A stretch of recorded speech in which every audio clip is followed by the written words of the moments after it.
तो हेलो दोस्तों, आप सभी कैसे हैं। आशा करते हैं कि आप सभी अच्छे होंगे। बात करेंगे जो सीटेट का एग्ज़ाम हुआ है 7 जुलाई को, उसके अंदर जो लैंग्वेज फ़र्स्ट थी सेकंड पेपर के अंदर उसकी, और जिसने लैंग्वेज फ़र्स्ट को हिंदी चुना है तो हिंदी के लिए हमने जो है आंसर की तैयार की है। तो इसमें देखते हैं कि किस क्वेश्चन का कौन सा आंसर आएगा। और इसमें हमें थोड़ा सा टाइम इसलिए लगा है क्योंकि हमने इसको बिल्कुल सटीकता के साथ बनाया है।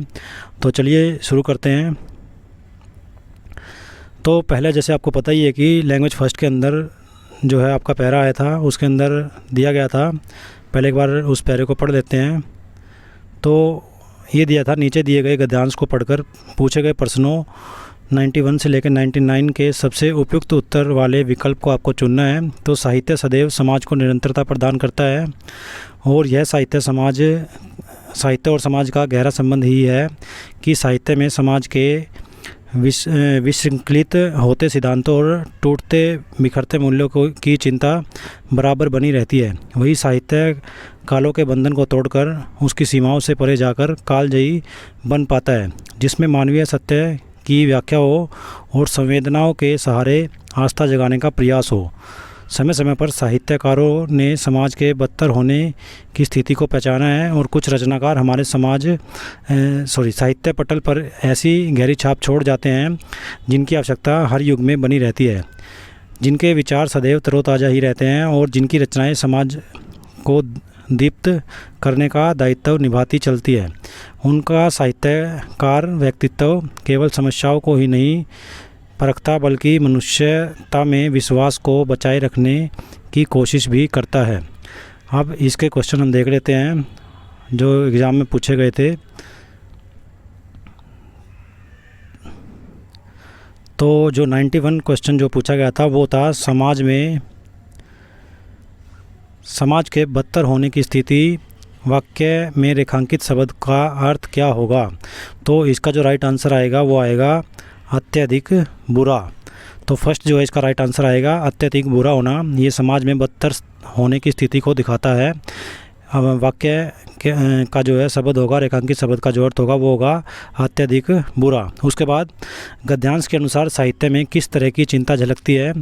तो गद्यांश के अनुसार जो है साहित्य के अंदर सामाजिक विघटन की जो है, तो सेकंड इसका ऑप्शन आएगा, सामाजिक विघटन की जो है चिंता देखने को मिलती है। जिस तरीके से ये जो पैरा दिया गया है इसके अंदर गद्यांश के अंदर जो है हमें सामाजिक विघटन की समस्या जो है देखने को, या चिंता जो है देखने को मिलती है। उसके बाद नेक्स्ट क्वेश्चन जो पूछा गया था 93, तो वो था कौन सा साहित्य कालजयी साहित्य बन पाता है।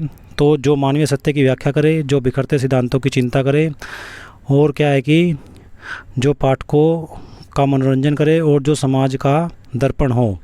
तो इसके अंदर हमारा जो है 93 के अंदर फर्स्ट आएगा जो मानवीय सत्य की व्याख्या करे। तो इसका जो है राइट आंसर आपका फर्स्ट रहेगा, जो मानवीय सत्य की व्याख्या करे वही साहित्य जो है कालजयी साहित्य बन पाता है।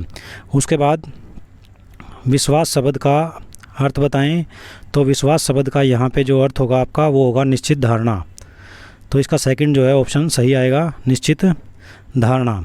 उसके बाद नेक्स्ट क्वेश्चन, विशृंखलित में प्रत्यय कौन सा आएगा। तो विशृंखलित के अंदर इसका ऑप्शन सही रहेगा फर्स्ट वाला। तो फर्स्ट इत प्रत्यय जो है इसके अंदर आएगा विशृंखलित के अंदर। उसके बाद 96 क्वेश्चन जो पूछा गया था वो था हमारा, साहित्यकारों ने समाज की किस स्थिति की पहचान करने का प्रयास किया है। तो साहित्यकारों ने क्या है कि किस स्थिति का, इसमें ऑप्शन दिए है उन्नतशील समाज, दूसरा बिखरता हुआ समाज, तीसरा विकास की ओर अग्रसर समाज, और चौथा पतन की ओर जाता हुआ समाज। तो साहित्यकारों ने इसमें जो है गद्यांश के अंदर पतन की ओर जाते हुए समाज को दिखाया है, बताया, उसका वर्णन किया है, इस स्थिति की पहचान उन्होंने की है। उसके बाद कालजयी से क्या तात्पर्य होगा। तो कालजयी से जो है इसके अंदर जो ऑप्शन दिए है वो है काल विशेष की सही व्याख्या करता हो, ये गलत है। उसके बाद अल्पकाल तक रहने वाला, ये भी गलत है। उसके बाद जो काल विशेष में बंधा हुआ हो, ये भी गलत है। और हर काल में जो प्रासंगिक हो, तो इसका जो राइट आंसर आएगा वो आएगा फोर्थ, जो हर काल में प्रासंगिक हो उसे कालजयी कहेंगे। उसके बाद नेक्स्ट हम देखते हैं 98 क्वेश्चन जो पूछा गया था वो था किस तरह के साहित्यकारों की आवश्यकता हर युग में बनी रहती है। तो किस तरीके के जो साहित्यकार हैं उनकी जो आवश्यकता है वो हर युग में बनी रहती है। तो इसमें जो समाज को नैतिक बनाते हैं वो, जो समाज का विकास करते हैं वो, या जो समाज को जागरूक करते हैं वो, या जो समाज का मनोरंजन करते हैं वो। तो जो समाज को जागरूक करते हैं वो क्या है कि उनकी आवश्यकता हर युग में बनी रहती है। तो इसका राइट आंसर थर्ड आएगा, जो समाज को जागरूक करते हैं। उसके बाद 99 क्वेश्चन पूछा गया था, समाज को गति कौन प्रदान करता है। तो समाज को जो है गति, इसके अंदर हमारा जो आएगा, जैसा कि पहला दिया है तो इसमें साहित्य आएगा। तो साहित्य जो है वो समाज को गति प्रदान करता है। उसके बाद नेक्स्ट जो है आपका पद्यांश दिया गया है। तो पद्यांश के अंदर भी 100 से लेकर 105 तक के क्वेश्चन जो है आपको सोल्व करने हैं इसमें। तो इसकी राइट आंसर की भी देख लेते हैं। तो इसमें दीवा, एक बार मैं पढ़ देता हूँ इसको। दीवसावसान का जो समय होता है वो मेघमय आसमान से उतर रही है और वह संध्या सुंदर परिसी धीरे धीरे धीरे। तिमिरांचल में चंचलता का नहीं कहीं आभास, मधुर मधुर है दोनों उसके अधर किंतु जरा गंभीर नहीं है उनमें हास विलास। हंसता है तो केवल तारा एक, घुता हुआ उन घुंघराले काले काले बालों से हृदय राज की रानी का वह करता है अभिषेक।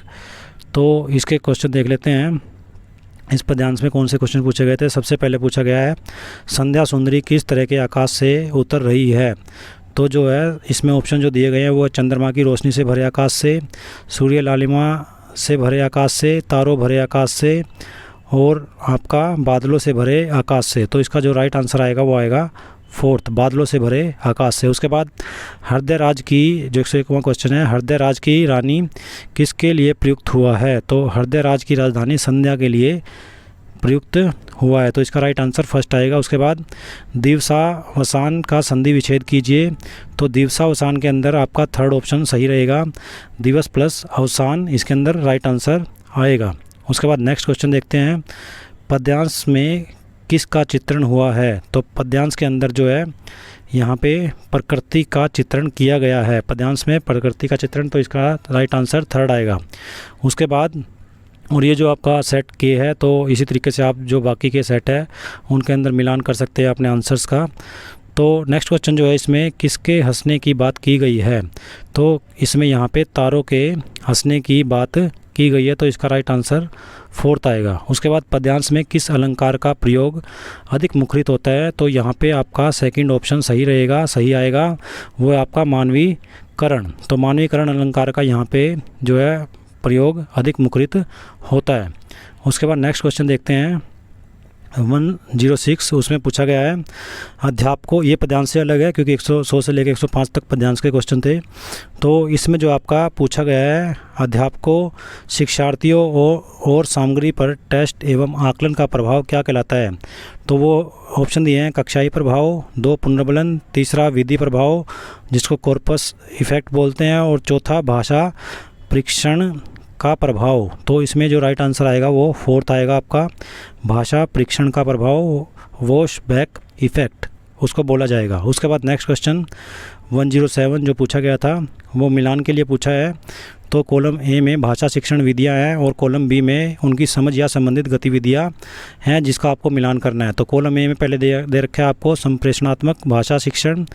उसके बाद नेक्स्ट जो दे रखा है वो आपका है प्रत्यक्ष विधि, और सी में दे रखा है व्याकरण अनुवाद, और डी में दे रखा है वेस्ट की नवीन विधि। साइड के जो कॉलम बी है उसके अंदर सामाजिक रूप से स्वीकृत और संदर्भ के रूप में भाषा, सेकंड मौन पठन, थर्ड आपका लिखित साहित्यिक सामग्री, और फोर्थ आपका व्याकरण को आगमनात्मक तरीके से पढ़ाना। तो इसका जो राइट आंसर आएगा वो आपका आएगा थर्ड।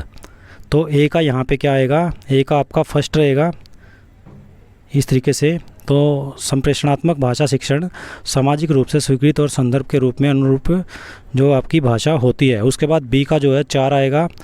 तो बी का यहाँ पे आपको 4 लगाना है, प्रत्यक्ष विधि, व्याकरण को आगमनात्मक तरीके से पढ़ाना, ये इसका राइट आंसर आएगा। उसके बाद सी का जो आपका है थर्ड आएगा।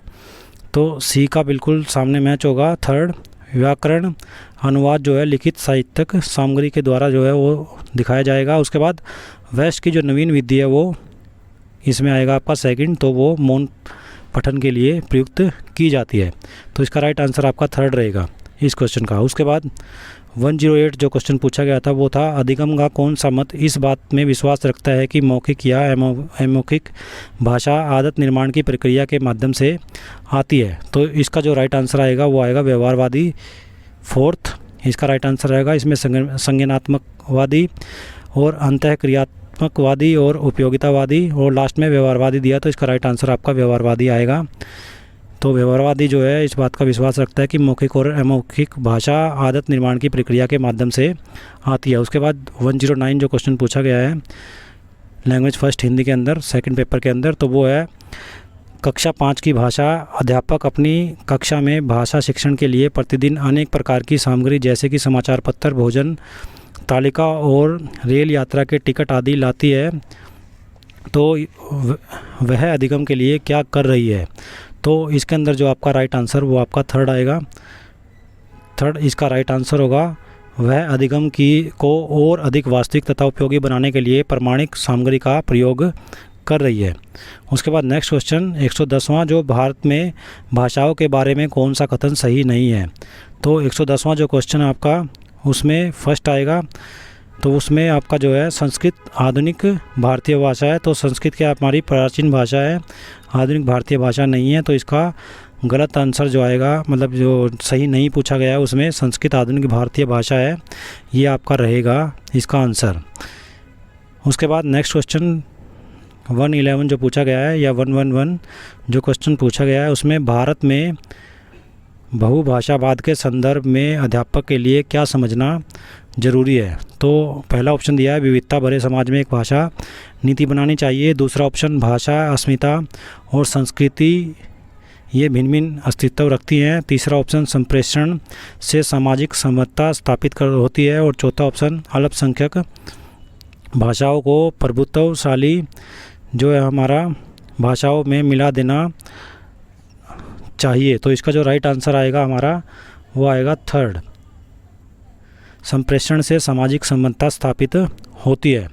उसके बाद 112 जो क्वेश्चन है उसमें पूछा गया है किसी भी कहानी का समय और स्थान क्या कहलाता है। तो किसी भी कहानी और का जो है समय और स्थान जो है सेटिंग कहलाता है। तो इसका फोर्थ जो है राइट आंसर आएगा। उसके बाद श्रवण में सुनने में जो है क्या शामिल है, तो वो पहला जो ऑप्शन दिया है वो है विषय के पूर्व ज्ञान का इस्तेमाल करना। दूसरा है ध्वनियों की पहचान करना और उनसे अर्थ निकालना। तीसरा है ध्वनि सुनना, ध्वनियाँ जैसी हैं और तदनुसार डिकोड करना। और चौथा है विषय वस्तु के बारे में अनुमान लगाना। तो इसका जो है राइट आंसर हमारा ना तो ये रहेगा, ना थर्ड आएगा और ना फोर्थ आएगा। इसका राइट आंसर आपका सेकंड आएगा, ध्वनियों की पहचान करना और उनसे अर्थ निकालना। उसके बाद 114 क्वेश्चन देखते हैं। तो उसमें है किसी श्रवण से जुड़ी गतिविधि की योजना बनाते समय कौन सा कारक महत्वपूर्ण नहीं है। तो इसमें जो है हमारा ऑप्शन फर्स्ट आएगा, वक्ताओं का जेंडर, बोलने वाले महिला हो या पुरुष, तो ये जो है ज़्यादा महत्वपूर्ण नहीं है। बाकी जो है वक्ताओं की संख्या इसमें महत्वपूर्ण रहती है। रिकॉर्डिंग का थोड़ा सा रोकना, पोज करना, ये भी पोज देना ये भी रहता है। और उसके बाद बोलने की गति ये भी रहती है। तो इसके अंदर जो राइट आंसर आएगा वो आएगा वक्ताओं का जेंडर जो है ज़्यादा महत्वपूर्ण नहीं है या महत्वपूर्ण कारक नहीं है। उसके बाद नेक्स्ट क्वेश्चन भाषा के कौन से कौशल ग्राह्य कौशल हैं। तो इसके अंदर क्या है कि भाषा के जो है इसमें हमारे जो ग्राह्य कौशल है वो है श्रवण और पठन।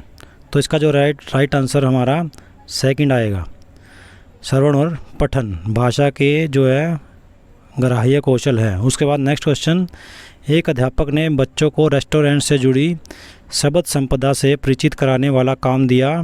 इस पाठ का क्या उद्देश्य होना चाहिए।